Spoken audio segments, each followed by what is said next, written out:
Good afternoon. My name is Nick Basbanes. I'm a writer from Massachusetts. It's my distinct pleasure to be here at the Arion Press in San Francisco and to be giving the inaugural Taylor Kirkpatrick lecture. It's perfectly appropriate when you consider that I've spent the last 25 years writing 10 books, each of which celebrates the book in multiple ways, but mainly celebrates book people. And I'll be talking about my many adventures among the gently mad, a number of whom are here today in the audience. So I look forward to the talk, and I hope you look forward to it and enjoy it as well. Taylor Kirkpatrick, and I have been a subscriber at Arion for about 12 years or so, and really enjoyed the product that they put out and love the work that they've done.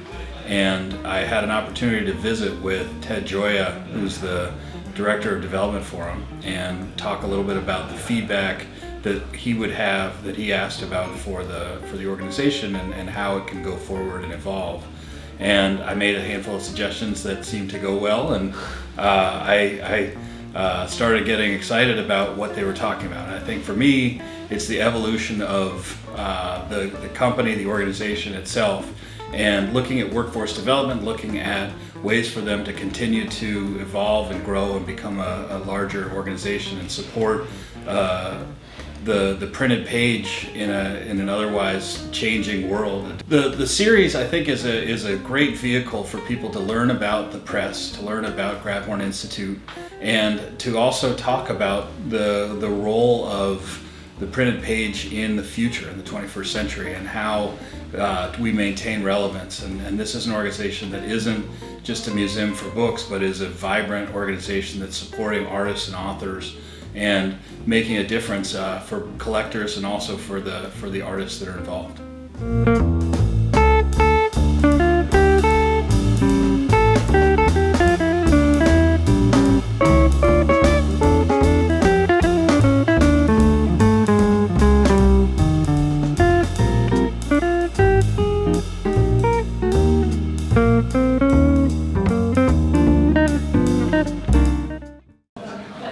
It's such a pleasure to welcome you all here to Arion Press and the Grabhorn Institute. My name is Ted Gioia. I'm the Program and Development Director here. And I just want to say, as I look out over the audience, it's just so heartwarming and amazing to see this incredible array of collectors, printers, leaders of the book arts. We have folks from the Grolier Club, from Codex, and all the many. It's such a heartwarming picture to see such a great gathering of book lovers here under one roof. And you know, we're so pleased to be joined by several key members of the Arion family, of Rolf Blythe, our executive director, making things run from behind the scenes there. We have Blake Riley, who's our lead printer and our creative director, Jeff Raymond, and our top bartender. He's always adding job titles to his role. And we have Steve Woodall and Kathleen Ryder, who are two of our founding members of our advisory council. And we're so pleased to also be joined by members of our board. We have Philip Bowles, the chair of our board, and Ned McDonald, who have really led us through a challenging couple of years. And we're so pleased that they are joined by two new board members who actually just completed our first board meeting minutes before this event, and that is just in time, Stephanie Kimbrough Dolan and Taylor Kirkpatrick. And it's truly a time of new beginnings here at the press. And tonight I'm here to tell you a little bit about where we've been as an institution, but mainly really about where we're going.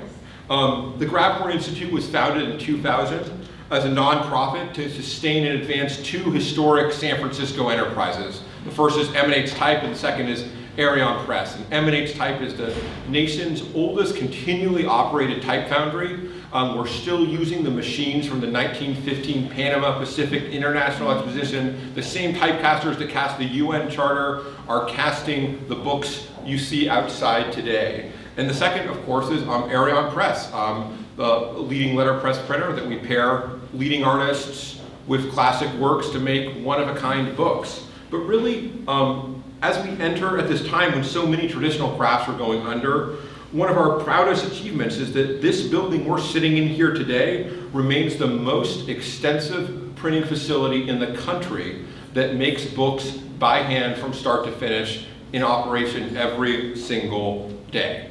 And it is this tie to the past that really offers our bridge to the future, because we don't want to be just a colonial Williamsburg of letterpress printing, you know? Our goal is not reenactment, but revitalization. And our mission at Grabhorn is demonstrating every single day why the craft of bookmaking is not just informative or interesting about our past, but really essential to our present. And that's why we're here tonight. It's about revitalization. It's about opening a new chapter. It's about celebrating a time of new beginnings. And few people have been more instrumental in opening that new chapter for us than Taylor Kirkpatrick, who has really helped revitalize the press with an incredible $400,000 3-year pledge, which is one of the largest gifts in the history of the organization.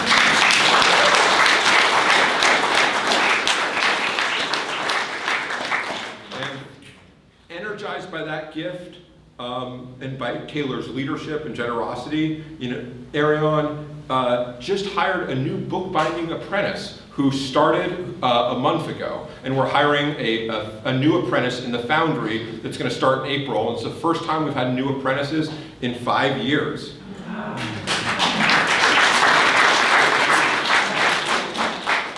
We have more subscribers to Arion Press than at any point in the press's history.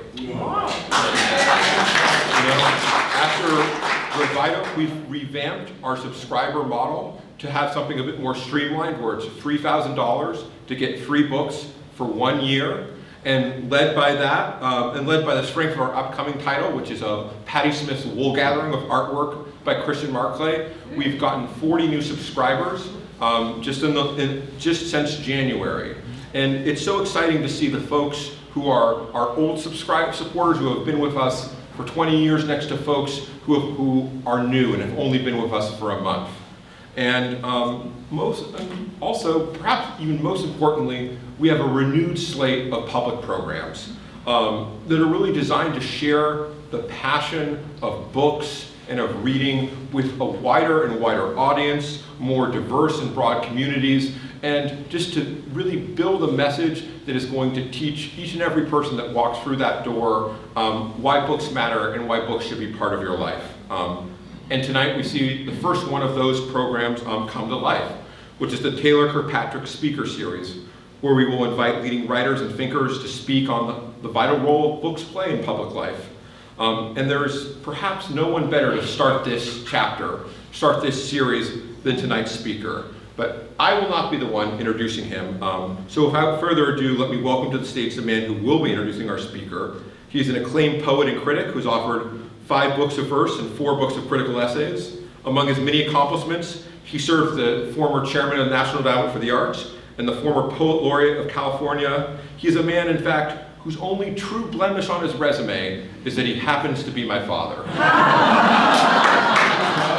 So, please welcome. Good evening. I want to begin by praising the audience's moral rectitude. That here on St. Patrick's Day, rather than being in one of the more traditional venues, you have chosen to come to Arion to celebrate book collecting and book art. So your mothers would be proud of you. But I trust tonight will offer a certain amount of intellectual inebriation. And no one could do it better than Nick Basbanes. Now I want to tell you about the first moment that I heard about Nicholas Basbanes, and I heard about his book. In 1995, I had quit my business job a couple of years earlier, and I was working basically as a writer, a freelance writer. And I was working, among other places, for the Washington Post. And so I got a phone call from my editor at the Washington Post Book World, Michael Durda, winner of the Pulitzer Prize in Criticism. And Mike says, Dana, he says, there's a new book. It's fantastic. I started, it's called A Gentle Madness. And then he said, and it's got a subtitle. Let me get the subtitle. Bibliophiles, Bibliomaniacs, and the Eternal Passion for Books. And I said, you want me to review it, Mike? He says, no, I don't want you to review it. I'm going to review it. I said, why are you calling me? He said, to tell you how good it is. I started reading it, and I couldn't put the damn thing down. Now, that's a pretty good recommendation, especially for Mike. And so, I went, and 2 weeks later, the book came out, and I got a copy, and I couldn't put the damn thing down. And I would offer, I think, the relatively cogent notion that the publication of this book changed book collecting and the book arts in the United States. And let me go back 100 years. If you went back to the 1920s, book collecting and fine press printing were things that were in the public eye. They got as much coverage as art collecting. They covered book auctions, they covered book collectors, and indeed some of the most famous people in America, J.P. Morgan, Henry E. Huntington, Josiah Lilly, the Widener family, were book collectors. And they created these incredible libraries, which for the most part they gave to the public. Bringing American university libraries, or in the case of freestanding libraries like the Folger or the Huntington, at a level that was not merely comparable, but in some cases superior to European libraries. The book auctions were famous, and there were people who supported themselves as book reporters, book critics. Even there's a fellow named Edwin Newton, who was a collector in Philadelphia, who had a syndicated column and published, very, well-selling books celebrating collecting and bibliophilia. The Depression and World War II changed things. The book market, like the art market, collapsed. And as we came out of World War II, we came into the 50s, book collecting had moved into a much more comfortable sort of niche, very much, I regret to say, like poetry, where, I'm a famous poet, which means I'm famous to other poets. And it was very much that way with book collecting. We had tremendous learning in book collecting, but it now rested not so much in public intellectuals and the press, as in dealers and in curators. And these people knew more, as much as anybody had ever done about books, but they didn't really have much conversation with the general public.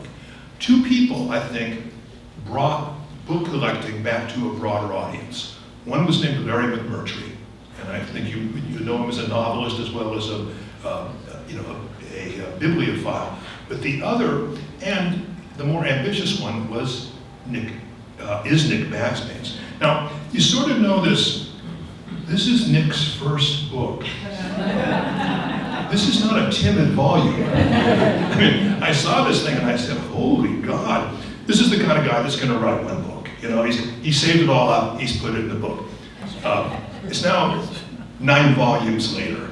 And Basbanes has gone on to, I think that is really unprecedented, certainly in American bibliophilia, of writing these narrative histories and celebrations of literature, book collecting, and bookmaking. And he's unique in this. There are 3 gifts that he has, and they come out of his biography. He was born in Lowell, Massachusetts. I'm sorry that Greg Chrysalis, who, Pacific Book Auctions, is not here tonight, because he would come to Nick, he would wrap him in the Greek flag and kiss him.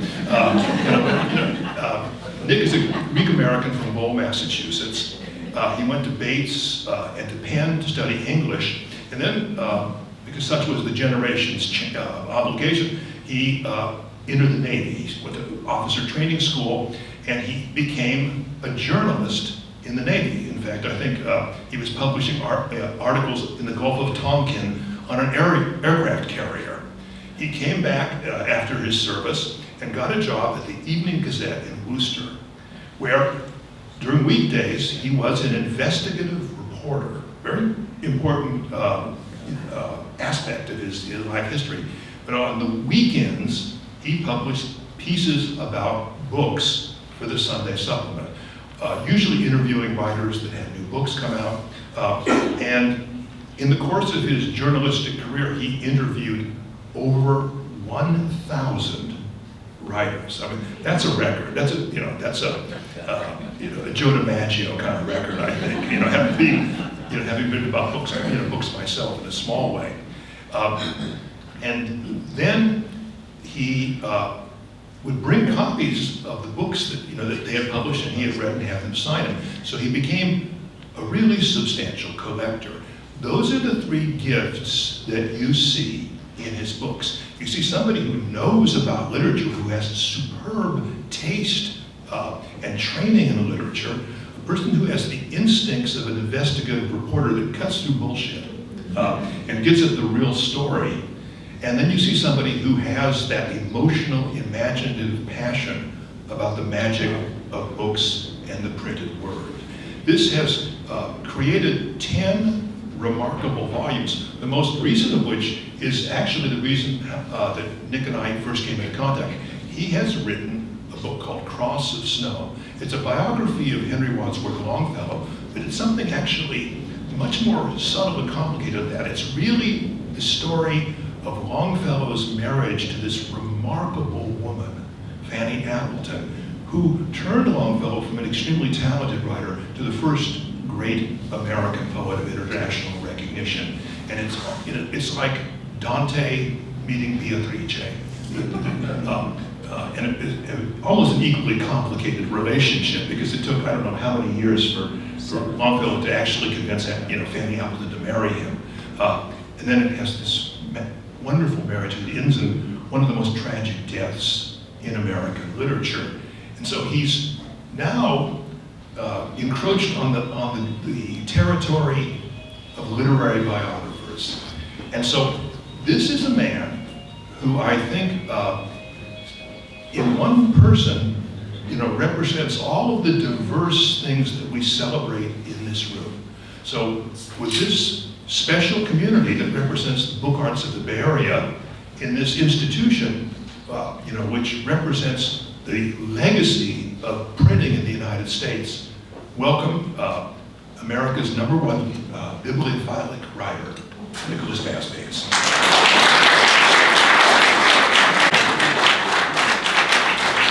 Well, I'm not often lost for words. Thank you, Tony. That was some introduction, and I'm just verklempt. Remember Saturday Night Live? I'm speechless, but thank you. I was introduced once as the Alfred Kinsey of the book world. That was pretty good, and we went to Hawaii in 2005. You can look this up on Google. I gave a lecture at the University of Hawaii, and my arrival on the campus was greeted under the headline, "Bibliomaniac in Paradise." I said, you know what, this is the epitaph of my gravestone. I don't know how to thank you for that introduction, because you really hit, I don't have to go on. You've hit the high points of how I became impassioned about writing about books, book people, and I guess we called the title, we gave the title to today's talk, On the Highway of Letters, 40 Years Among the Gently Mad. And we'll get to the coinage of that phrase, gentle madness, and it is a phrase of great affection. It's not derision, but it really it lies at the heart of what I attempted to do when I set out to write that book. And how that came into being is an interesting story, and how I came to really move and become a collector of collectors, but not only collectors, because I knew I could never collect at the level of some of these great people I was interviewing. And I've seen a number of fantastic collectors right out here in the Bay Area without getting into all of them, because there have been so many, and some as recently as 2 one night ago. Some really wonderful things. But Dana has it right. I got out of the Navy. I was a reporter for 7 years. I was an investigative reporter. That's very interesting. And won a couple of nice awards in Massachusetts doing really, really hardcore investigative journalism. But I also love books, and I wrote book reviews for Ivan Sandroff, who was the Sunday Telegram book editor, and he was, Worcester is the second largest city in New England, and we often under the beneath the shadow of Boston, 40 miles away, but it's a very substantial city.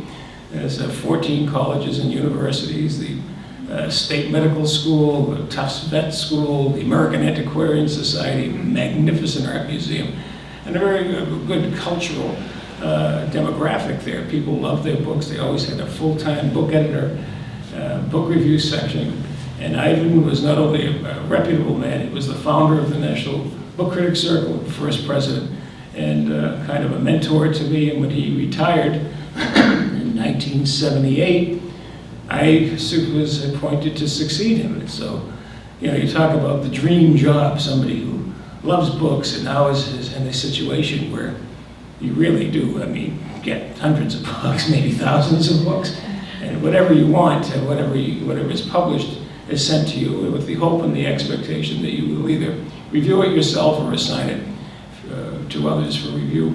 And I knew instantly it was the calling. I mean, Connie and I, and my wife Connie, who's with me today, the dedicatee of all 10 of my books, by the way, for many wonderful reasons. Anyway, we don't have to get into all of that right here, but she knows and everyone else knows. But it was really, we thought, you know, how long are we going to stay here in Worcester? We're going to be doing this, but then the book job came along and that just changed everything. Because not only was I now assigning these books to review, matching books with, that's one of the great joys. When Michael Durda called you, and he wasn't going to give it to you, and Michael wrote a magnificent review of that book, by the way, and it was the very first review. Connie and I drove into Harvard Square. This is pre-internet days. I knew what was coming. We went in, we had read it, and there we were waiting in Harvard Square where they have the out-of-town newspapers, and we bought them all, you know. What a wonderful review Michael did. And the New York Times came out a couple days later, or a week later, and this book was unknown. I mean, it had no advertising. It had been rejected by multiple publishers in New York. We don't have to get into the background of that, but even Colt, which took a flyer on it, we'll print, we'll publish it. I mean, it wasn't even at the front of the catalog. We published it in August. That's not the peak season. They did a first printing of 5,800 copies, sold out in 3 days. By the end of the month, and it was August 22nd, Connie's birthday was the pub date, but copies were available a little bit before that. And by the end of the month, they had ordered 3 hardcover printings, you know. And within 2 months or so, we're into the 6th and the 7th and the 8th, and what the heck is going on here, you know? And I had, I think, struck a nerve, a chord. People were not only responding to these stories, of course the title, a great title is everything, isn't it? A Gentle Madness. And that came in a moment of inspiration, I have to say. Gee, I'm getting ahead of the story because, I mean, let me just go back, circle back a little bit. I was the book editor, and as Dana said, so I don't have to cover that much of it myself, but once I became the book editor, I started writing a weekly column. And I would go into Boston with regularity 2 and 3 times a week. I didn't turn down any author of substance. And I would write these really terrific stories. And one of the books we have here today about the author, I'm very proud of that book because it kind of collects things from my authorial years. A number of these essays, they are little essays. I would not only interview the author using my skills as a reporter, but reading the book, you know, that's very important. I can't tell you how many wonderful inscriptions I got by saying, thank you for reading the book. It's very important. Russell Baker said, I'm in the hands of a journalist who's read the book, you know, and Bob Caro said, this is the most, wrote it in the book, Robert Caro, this is the most intelligent interview I've had. Again, it's reading the book, understanding the book, and then writing about it. And always at the end, having these writers do an inscription. And I tell this story, I love the story. I told it on C-SPAN once. I crossed the Rubicon. You know, I was always getting the new books inscribed.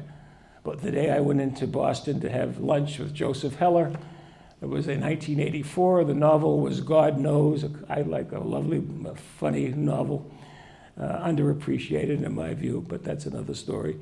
We had a nice interview, and then I said at the end, would you mind inscribing my copy of your book? He said, I'd be delighted. And he said, it's too bad, and he pointed to my briefcase, too bad you don't have a copy of Catch-22 in there. Of course, I opened up, and I did have a copy of Catch-22. and a very nice one with a first issue dust jacket. In fact, I had all of his books with me. And you know at this point that this is the do or die moment. You know, you're going in to talk about this book, but we're also going in to talk about a book that was published in 1961 and 70, my math is terrible, how many years later, it's still an American classic, over 10 million copies in print, and I've got this first edition copy. And he was a lovely man. I did 3 interviews with him by the end of my run, but before he passed away. And he said to me, and he was being very nice, and he said, maybe you just want me to sign this one? What he was saying in a very gentle way is if I inscribe it to Nick Basbanes, it will be worth less. I mean, that's the way it goes out there. And I said, no, Mr. Heller, thank you very much, but I much prefer a personal inscription. The value to me is personal, not monetary. And so he writes across the two, the title page and the half-title page, and there's an illustration. For Nick Basbanes, who treasures his first editions, I only wish I had a first edition copy of this book.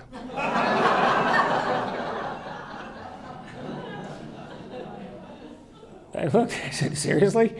And he was going through a domestic situation at the time.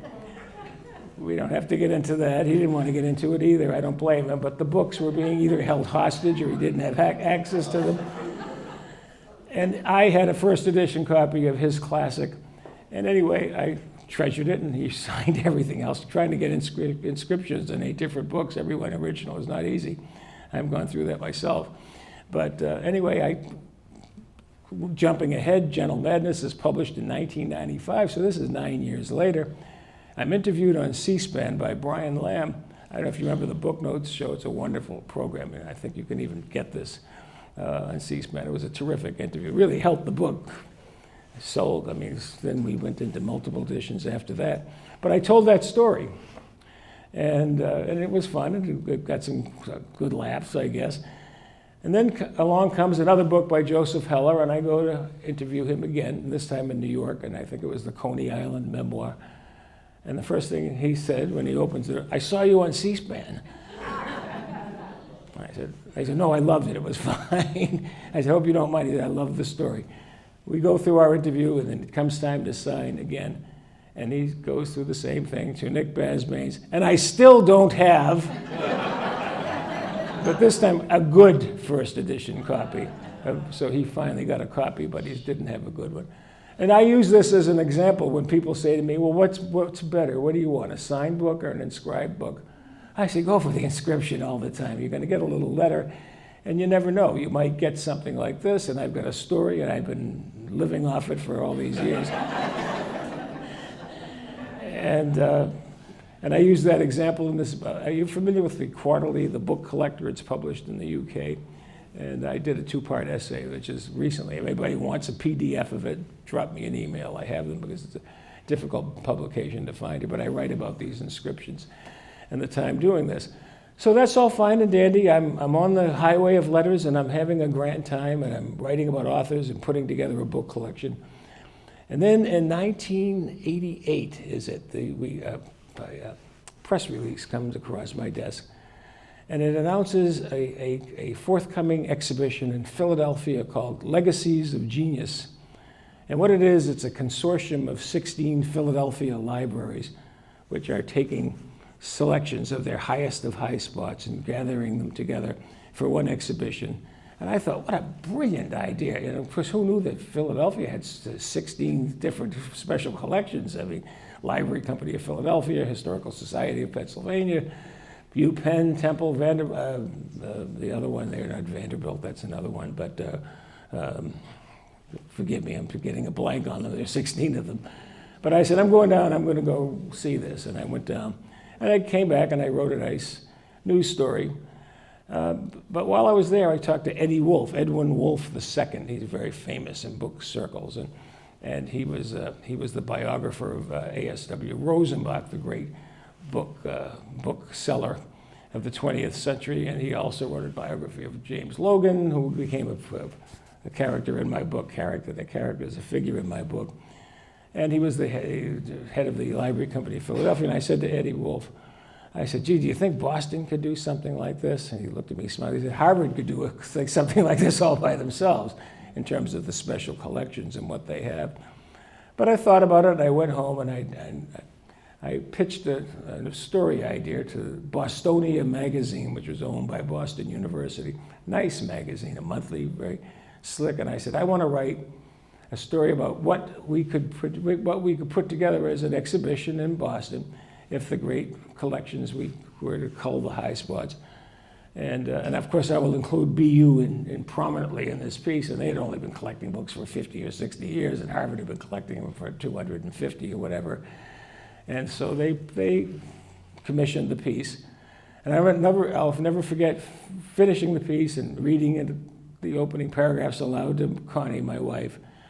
And I started in the Amy Lowell room at Harvard University, at Houghton Library, in the John Keats room, with a life, not a death mask, but a life mask of John Keats, and going down and crossing the Charles River and going into Boston and going up to the Athenaeum and describing some of the birds of America from Audubon there, and touching a Gutenberg Bible over at the Houghton Library, and the places you could go if we were just to put together this particular concept of a thing. And that was published, and it had I have to say it had a fantastic response. But what I learned while I was doing this is that, as Dana said in his remarks, spot on, by the way, every one of these collections, every one of them, every single one of them in Boston, and even in Philadelphia, everywhere I looked, had at its core, as its inspiration, a book collector, the passion, the madness even, the obsession of an individual who became driven to acquire things and to put them together and to either give them to an institution, or quite distinctively in the United States, it may even be unique in the United States, but this is the only country that I know of that has great research libraries that owe their total existence to a book collector. Henry Huntington, Folger Shakespeare Library, the American Antiquarian Society is established by Isaiah Thomas, the Clark Library down in Los Angeles, John Carter Brown Library in Providence, Clements Library in Ann Arbor, one after the other. It's a great collector who has put things together and also has the wherewithal to establish a research library, to fund it, to set up a mechanism to keep these books, make them available. And you have not only these libraries, but these research centers, and you don't find this anywhere else that I know of. I can think of one, the Rylands Library in Manchester, England, kind of comes close to that. But otherwise, it's a distinctively American thing. And so I thought, again, I credit my lovely wife. She said, this could be the book you always threaten you're going to write. You've been telling me, for all these years of our marriage, you're going to write. Maybe this is your book. Just expand it. It doesn't have to be Boston. It could be the country. It could be the world, and it became the world, let me tell you. And I thought about that, and I found a literary agent who had shared the same good feelings about it, and within a few weeks we had a contract. And I had I have to say again, the inspiration to title it A Gentle Madness. Now, where in the world did that come from? I was working in Worcester, Massachusetts, which is the home of the American Antiquarian Society, established in 1814 during the War of 1812 by a man named Isaiah Thomas, not the basketball player. I gave a talk in Detroit once, and I was telling the story about Isaiah Thomas, and everybody was looking at me. We didn't know Isaiah Thomas, the basketball player for the Pistons, was a book collector. I said, it's the other Isaiah Thomas. But he was the great, he was the Patriot printer. He published the Massachusetts Spy, the first accounts of the battles of Lexington and Concord. After the Revolution was over, he established this press out in Worcester, where he left Boston on the eve of Revolution with his press, because the British were after him and they were going to arrest him, but he set up his press out in Worcester. War was over, he stayed there.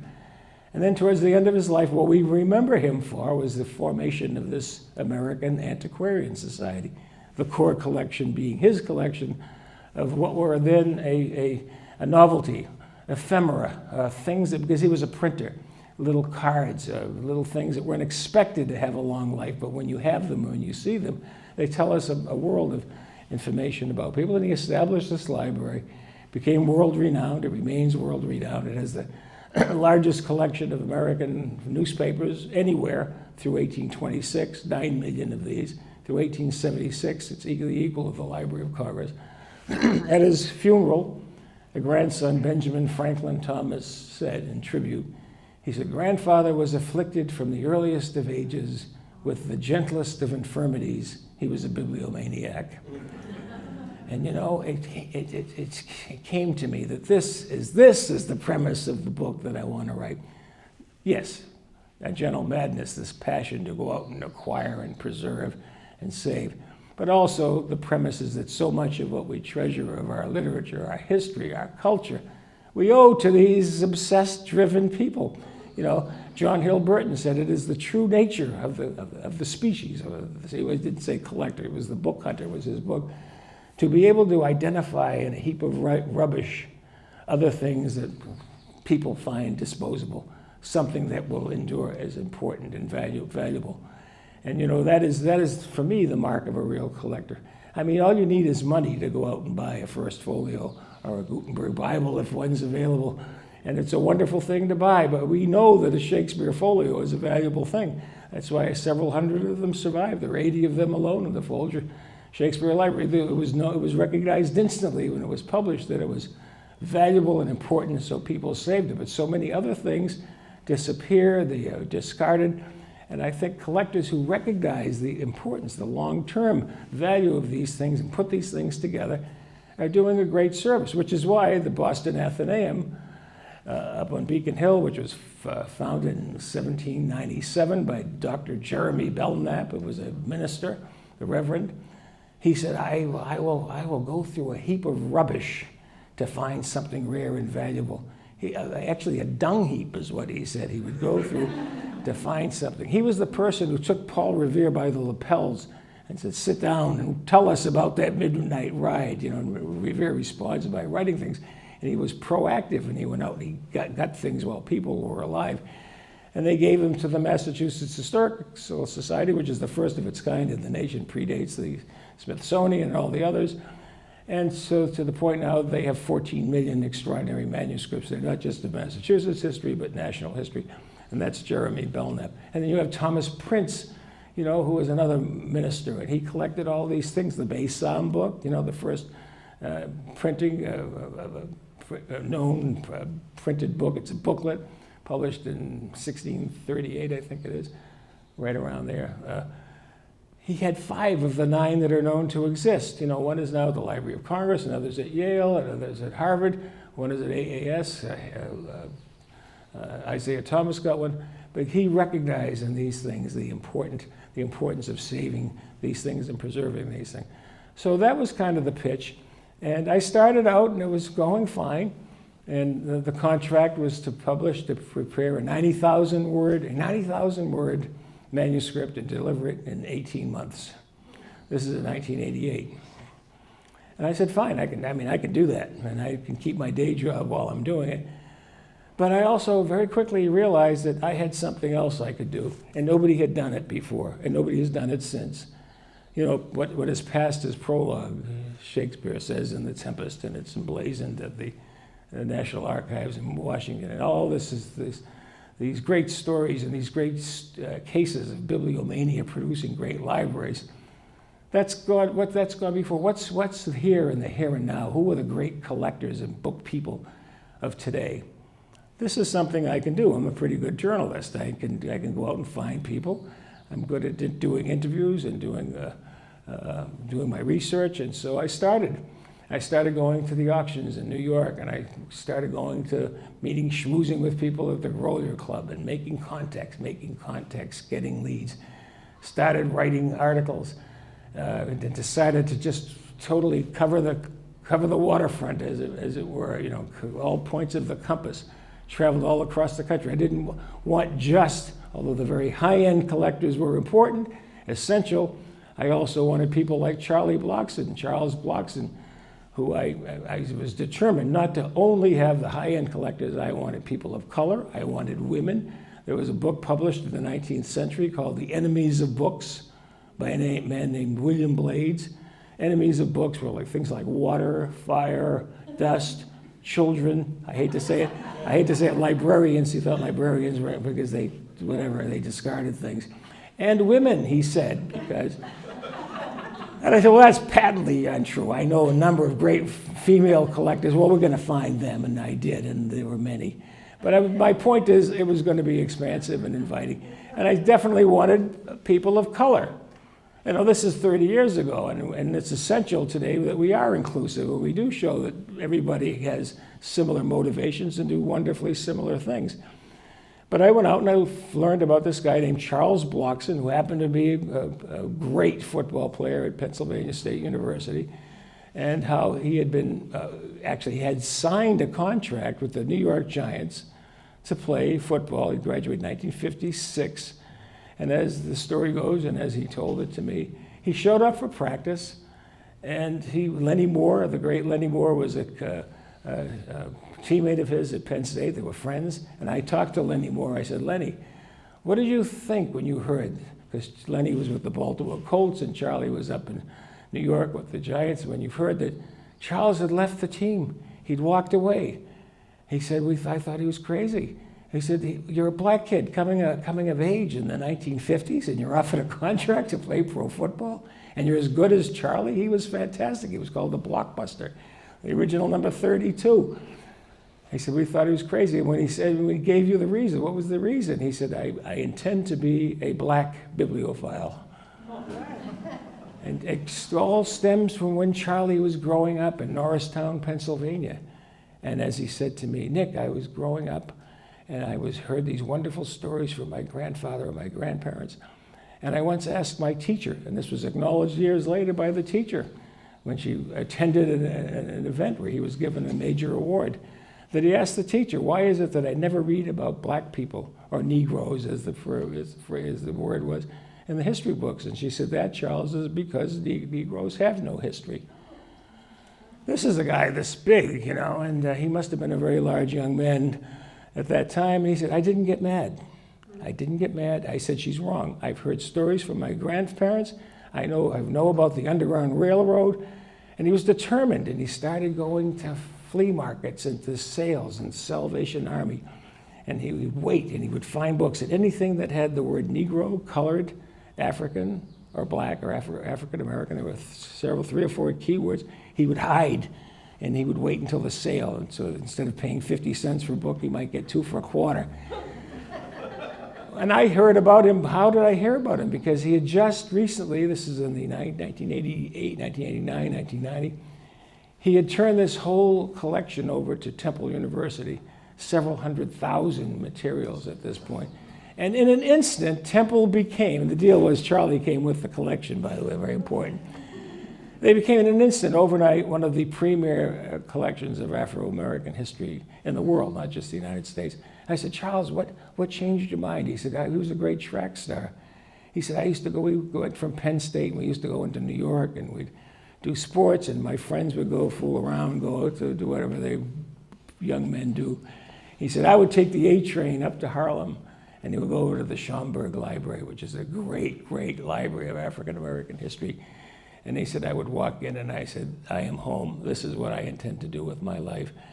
And then Charles said to me, Nick, how did you find me anyway? I said, oh, Charles, I always knew you were out there. I just didn't know your name yet. You know, I had to find you. I knew that you had a story, and there were others like you with a story. So now when we updated General Madness, and this one came out about 10 years ago, I called Charles because I wanted to find out how people are doing. I called Charles, and lo and behold, I find out he's put together another collection. Not quite as good as the first one, but now this one had gone to Penn State. I said, Charles, I thought you retired. You weren't doing this anymore. He said, Nick, we never quit, do we? I said, you're right, Charles, we never do. But that's Charles, that's the collector at that level. 25 cents at sales, but putting together something. And it's not just individual titles. These collections get their importance from the mass, from the critical mass. You know, there's a collection at the Boston Athenaeum. I can't tell you a single title in it, but it's 5,000 Confederate imprints from the Civil War. How in the world is it get in Boston on Beacon Hill, 2 doors up from the Union Club, the Union Army Club, right across from the State House? During the Civil War, Francis Parkman, the great historian and member of the Boston Athenaeum, but had a collector's impulse, and he said, we have to pass the Boston hat around, get some money, send people into the South and start gathering these things that we know will be destroyed, suppressed, disappear. And they went out and they hired people and they hired agents and they put together a collection. And now if you want to learn about daily life in the Confederacy and you want primary materials, you got to go to Boston to the Athenaeum and see what is, the premier collection. Again, it's someone seeing value in things that other people find disposable. So I wanted to get those collectors, but now I was going out and finding the living people like Charles Blockson. And at the other end, there's William Scheide, Bill Scheide, who died a few years ago at the age of just 100. I thought it was the other one that got to, was Glenn Dawson, who went to 103, the California bookseller. Because I've kept track of all my people. But William Scheide, I had heard, Roger Stoddard, one of my great sources at Harvard University, he said, the greatest living collector is a man named Bill Scheide at Princeton University. He's not at Princeton, his collection is at Princeton, and he had a unique relationship with Princeton. They had allowed him to place his collection at Firestone Library. He paid to build a little room of his own without any obligation, with the hope and the expectation that ultimately it would come to Princeton, which it did. And when it did, it was valued at, pick a number, $300 million. At his death, they pointed out that he was distinctive. There were only two other collectors in history, King George III of England, Earl Spencer, who Dibdin wrote the Bibliomania about, who had every known copy of Gutenberg, printed with Gutenberg type. So the 42-line Bible, which would be the Mainz Bible, which is considered the first printed book with metal type from about 1450. He had the 36-line Bible. He had the two Mainz Psalters of 1457, 1459, and a book called the Duranda. So he had all of them. And the only other people to do that were those two people I just mentioned. So he agreed to do an interview. And I went out and I multiply did two with him. And he was quite elderly when I went there up in Firestone Library, and he sat me down at a table, and then he said, wait here. And he went over to a safe, a stand-up safe. He said, this stuff went on through 3 generations. He was the greatest collector of them all. And he went over and he brought back, I said, may I help you? He said, you sit right there, I'll be right with you. And he was a very, very forceful man. And he came back with this big clamshell box. And he sat down, and I have this all on tape, and he opens it, and I recognized instantly, as I read about it, I knew it, and I'm looking at one of the volumes of his Gutenberg Bible. I mean, we're talking about, because it has a distinctive contemporary binding with metal bosses and clasps, and it's in exquisite condition. And if you listen to the tape, there's this elderly man saying, are you all right? And I said, forgive me, sir.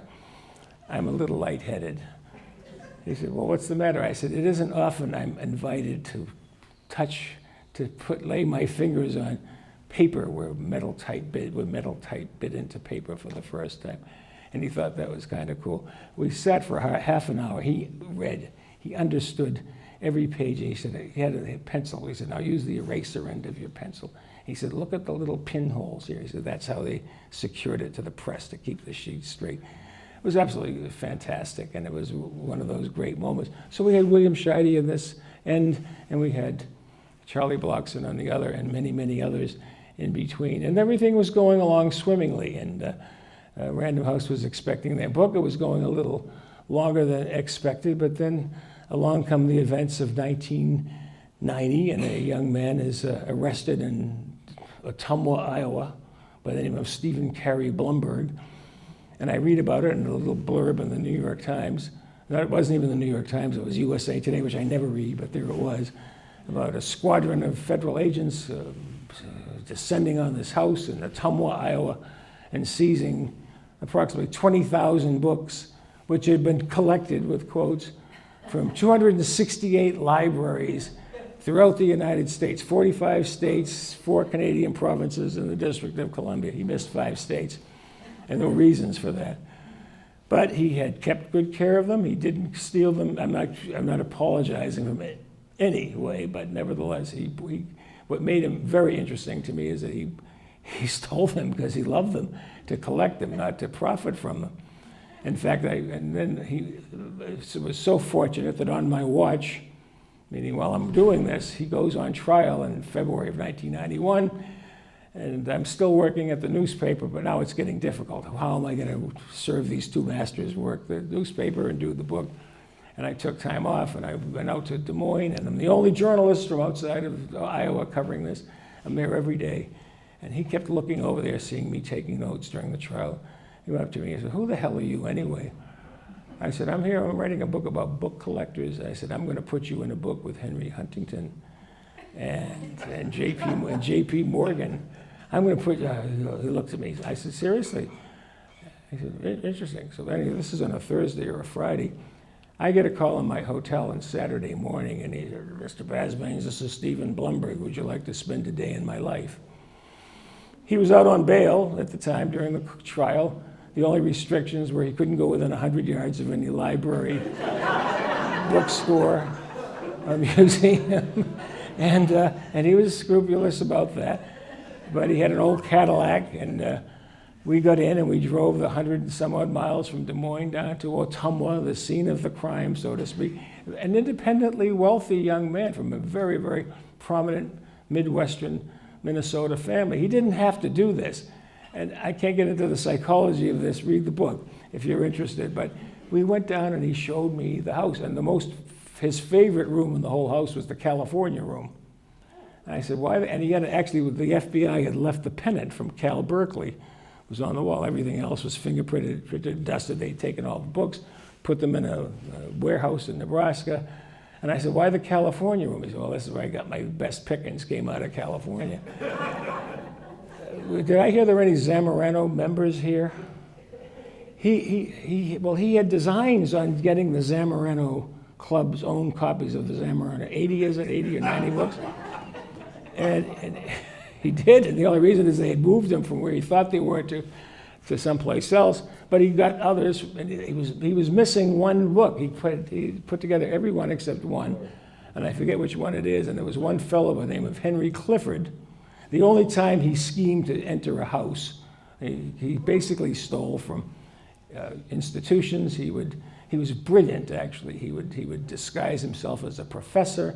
He was good at making locks, getting by security systems. He told me once how he almost got killed by an elevator going up a shaft. He would go in after hours. He would come in, he got identifications. How he did that I explained in the book.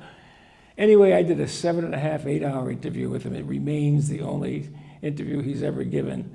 And if you want to hear it, Texas A&M acquired my archive and all my recordings. They've all been digitized. Anyone who wants to listen to them can, because it's fascinating. He had said to me at one point, "Nick, do you think I'm crazy?" And this was a very important point, because guess what? This is the only instance in the history of American jurisprudence that I could determine where defendant position at trial was not guilty by reason of insanity. I stole them because I was crazy, basically. But that was not his decision. His father had hired lawyers. He had gone off to have a mental evaluation. He actually didn't think he was crazy at all. He said, "You think I'm crazy?" I said, "Stephen, we drove down here together. This is the only time in my life I've ever seen anyone stop at a dumpster and look in the book. There's a picture of him. I'm sitting there, and it's a freezing February day. And you see this guy coming out of a dumpster with a stocking cap, and he's got a book. He was a dumpster diver, too. And he went in, and he said, "But I rescued a treasure, didn't I? I rescued a treasure." And he did. He found a pretty interesting book. I forget what it was. It's in the book. And he was convicted, by the way, and as he should have been. And he was sentenced to a very long stretch, 60 months in federal prison. And they moved him around, and I'll leave Stephen Blumberg, but they moved him around 4 times. This is all documented because books were disappearing from the prison library. One other story, because I have to tell it, because he was also a collector of doorknobs. He plundered abandoned homes. He was an authority in American antiques. And this is how, motivation. I asked him, what started this? Because he said, "Well, my specialty is Americana." Yeah, I know that. I said, well, how does that explain the incunables? He had incunabula, 500-year-old books. He said, well, you know, collectors, when you're faced with an opportunity, he said, I couldn't pass up the Nuremberg Chronicle out of, you know, whatever it was. And he had a beautiful Nuremberg Chronicle, and it picks, go on. He had the state of Connecticut's own copy of the first book published in Connecticut. I mean, we can go on and on of the things he had. It was pretty remarkable things that was estimated to be worth about $20 million. And of course, thankfully, it was all, most of it was returned. It was kept in a Nebraska warehouse. I went out there, I begged the FBI, because it was secret, it was, the place was, I begged, I want to come and see this material. They said, no, what are you going to, the FBI agent said, why do you want to come here? It looks just like a library. Don't you? Of course, that's the point. And you know, you wonder, and then I am one of these reporters and journalists and writers who I insist on seeing things. I didn't have to go out to Nebraska. I had been to the trial and I'd interviewed him and everyone else involved. But I wanted to see these books in situ. I wanted to see them in the warehouse.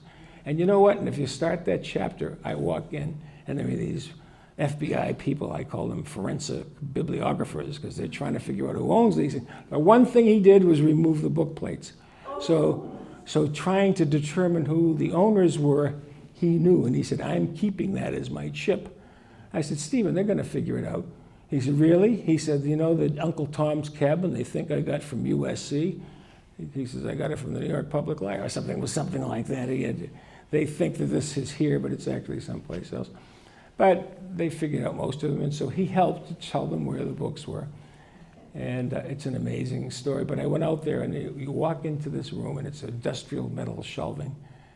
And you see these stenciled names, UCLA, New York Public Library, University of Minnesota.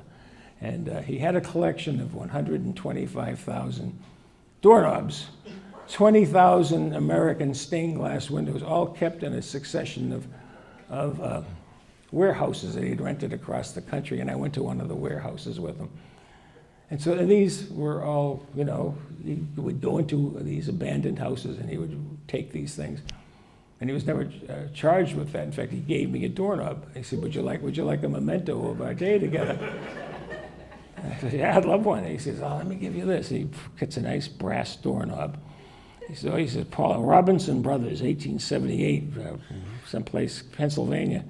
He said, this is a nice one, polish it up. I said, Stephen, I got one problem with this. I said, is this stolen property? Am I receiving stolen? He said, don't worry about it. They only charged me with books. So I took it, and the next Monday, I went up to Dennis Aiken, the FBI agent. I said, listen, Agent Aiken, I got to tell you, I spent Saturday with Stephen Blumberg, and he gave me a doorknob. He said, don't worry about it. He's not charged with doorknobs, only books. So I used to carry it. I used to bring it as like a little prop, and I'd try and get it through the TSA. It looks like a hand grenade, you know. And Taylor, you went through a similar sick with a book, so I've left that at home.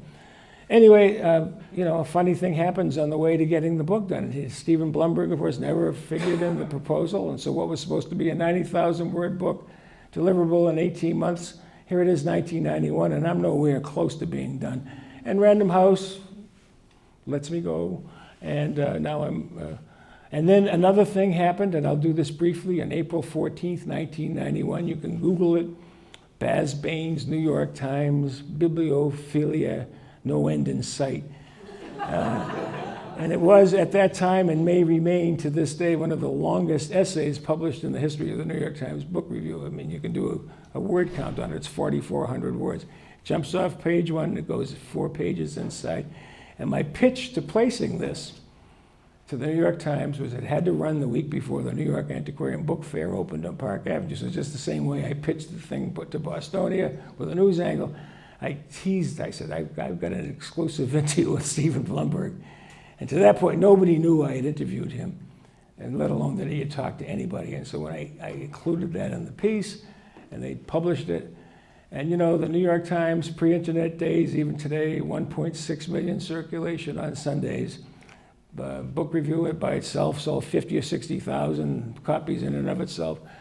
But theretofore, I was making great progress, meeting with people I wanted to meet with. Now doors open for me that I never thought would be open at all, and now places, collectors I didn't even know were out there, were available. Connie and I made a second trip out here to California, to San Francisco. I mean, the great Louise Taper story, the Lincoln collector, she came after the Times. William Self, the Hollywood producer, his collection recently sold at Christie's, I think it is. That came after the Times article. And the great late Haskell Norman here in San Francisco, the psychiatrist, and who had put together the great collection of science and medicine, which sold at Christie's after his death for $18.6 million, had all kinds of records. And so Connie and I came out and we had a wonderful interview with him. His son, Jeremy Norman, is a Bay Area bookseller. We met in his place. He showed us the dedication copy of his Vesalius, the extraordinary book. And that sold in 7 figures in and of itself. But then we had a nice interview. He took us out to lunch to Wolfgang Puck's, and then he said, I got a question for you. And he was a lovely man. I said, sure. He said, what the hell are you doing here? I said, we're here to see you. Come on. We've been hearing about you for years. He said, everybody in the book community knows about you. We've been waiting for this book.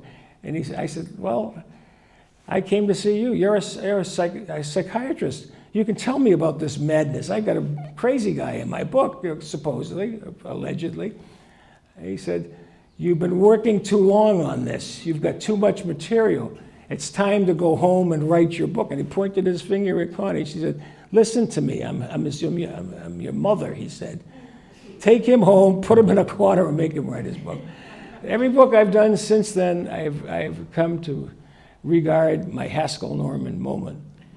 Because I do love what I do, and I love my research, and it is hard to stop. I think you've noticed that in the Longfellow book. And the hardest chapter I wrote in that book was I finally had to let Fanny go.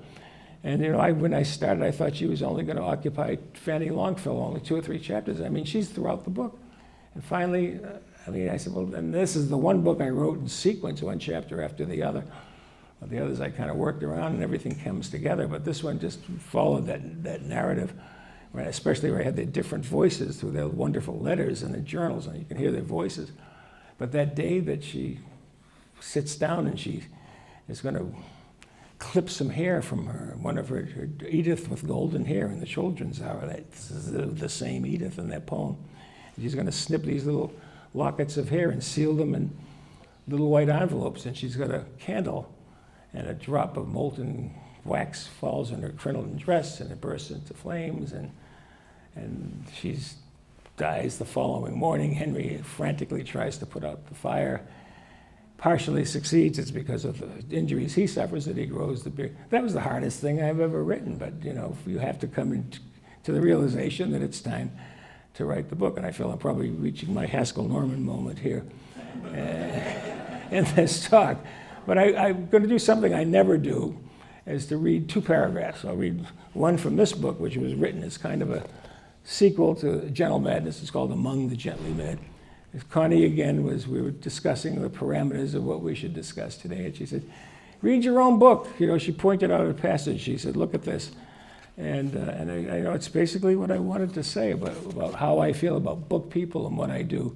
And when I say the gently mad, please, it's Lawrence Clark Powell, the great California bookman, and I quote him here.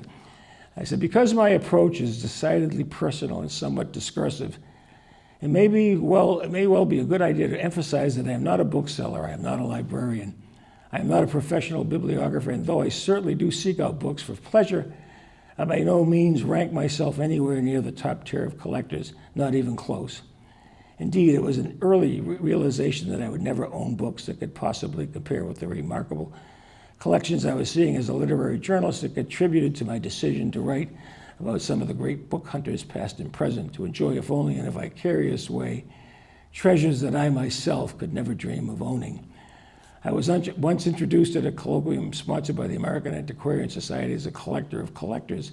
And the truth is that I have developed something of a possessive attitude toward the people I have written about, regarding them as my collectors and my librarians, my booksellers, and my archivists, which they are in a sense by virtue of the fact that they all have allowed me to enter their lives and to share, if only for a few hours, the joy and the satisfaction of what they have accomplished. There is an added dimension to this, the fact that I truly regard what I do as a work in progress, even after my books appear in print, that once granted access to the impassioned pursuits of these individuals, I feel an obligation to keep tabs on what they are doing, on how they are doing, and to report from time to time in the various ways they fit into the unending cycle of books and book people. And it is all about the continuum for me. And I don't have time to get into the follow-up, and I hope and believe that in 3 years there'll be a 30th anniversary edition, either of A Gentle Madness, or maybe an update on some of these others. I wasn't going to, we haven't talked much today about what's going on in the world, but in going through A Gentle Madness, I mentioned there's a part 1 that talks about the history. That ends part 1. That should have been a book all by itself. Part 2 is the here and the now. And by the way, that 90,000 book became a 225,000 book. And instead of being taken 18 months to do, it took 7 years. But it was kind of worth it. So this last paragraph, I've copied it from, because this book weighs 4 pounds, Dana. I've never seen anyone reading it on an airplane. It's an enormous book. So I Xerox the page. But this is from a book, The Impecunious Confessions of an Impecunious Collector, by a Californian named Paul Jordan Smith, during the depths of the Depression. And he was living in Los Angeles. He taught up here. And he was writing about collecting books. It's a very brief paragraph. This is no time for the collector to quit his books. He may have to quit his house, abandon his trip to Europe, and give away his car. But his books are patiently waiting to yield their comfort and provoke him to mirth. They will tell him that banks and civilizations have smashed before, governments have been on the rocks, and men have been fools in all ages. But it is all very funny. The gods laugh to see such sport, and why should we not join them? And that's it. Thank you.